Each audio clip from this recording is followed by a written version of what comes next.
Alright, YouTube, is this bobcat that I've been I said something about in the post or in the comments on one of my videos, but this skid steer right here, he's gonna fire it up and move it out and do some stuff real quick with it, and then I'll tell you about it if he finds the keys. Ready? Yep.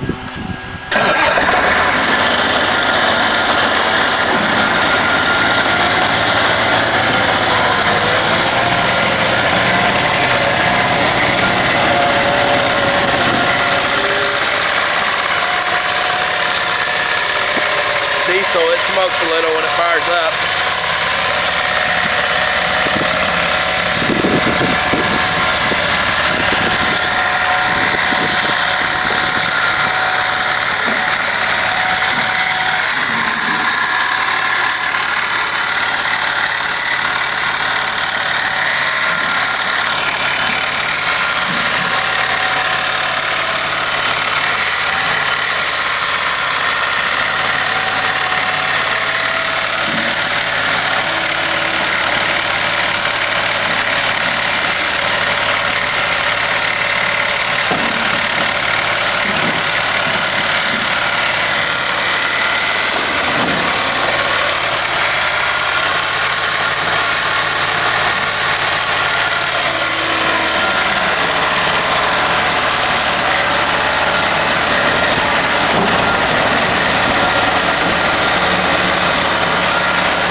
Alright, I can tell you the skid steer story.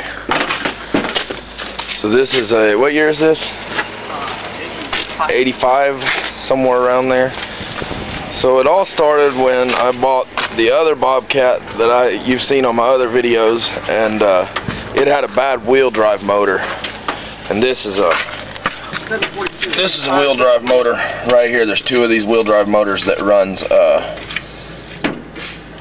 the chain that runs both these wheels forwards and backwards on either side. Well, anyways, this one was bad on the bobcat that I bought.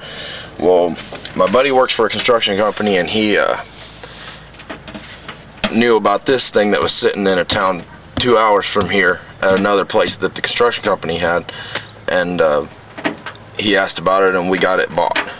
So we went down and picked it up, and it had been sitting in a building that was compromised, and there was pigeons in it.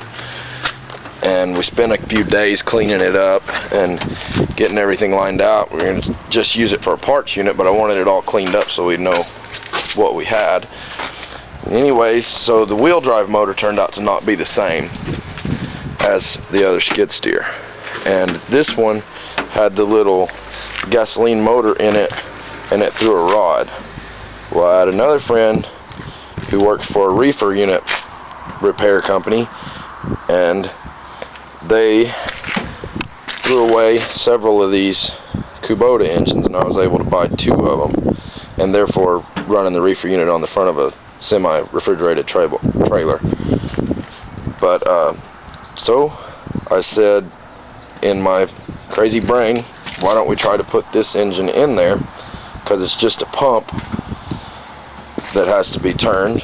So I took the flywheel off both motors to the machine shop and had them make the PTO shaft fit, and then we shimmed it up, built motor mounts, and mounted it all in here and got it all hooked up, and it runs.